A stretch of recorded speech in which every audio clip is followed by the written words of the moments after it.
Hey guys, what's going on? Here we are, next day here, Huntington Beach, watching the Packer game here, and they're just hanging with little man. Look, you say hi? You say hi? Yeah. We got a new leash today, so did a little shopping for the Philippines, getting ready to go.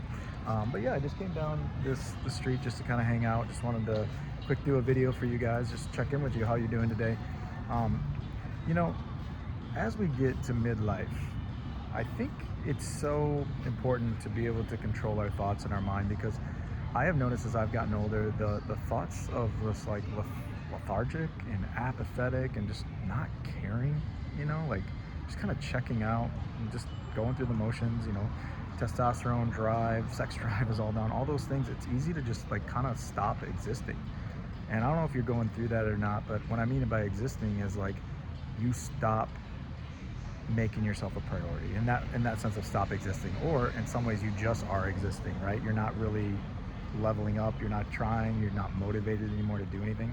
And when you get like that, guys, it's time to do an evaluation, a check. And sometimes like talking to a professional on something like that can be like super impactful and powerful. Maybe you're not at that place where you're like, no, I don't need therapy. Well, people typically don't know they need therapy until they actually go into therapy, and then they realize they've been swimming in the wrong ocean their whole life, and there's things that they thought were normal.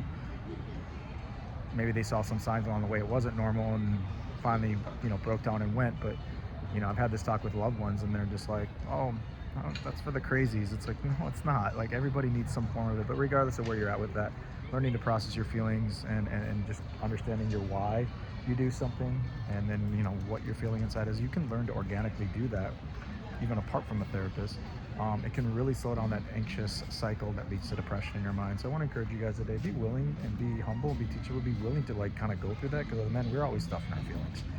And that actually comes out in really negative ways, whether fighting or the other F word, reaching for things we shouldn't.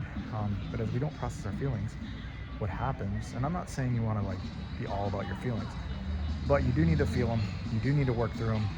You need to process them to the fact where you can release them. Otherwise, it'll come out in really negative forms. So if that's you today, just drop the ego, drop the pride, and just try to just think about what you're feeling. Try to be able to label it. I wasn't able to label my feelings at first either, until I got one of those feeling wheel, or whatever, those feeling chart. I call it soul words on howwelove.com. It's like a freebie you can get there.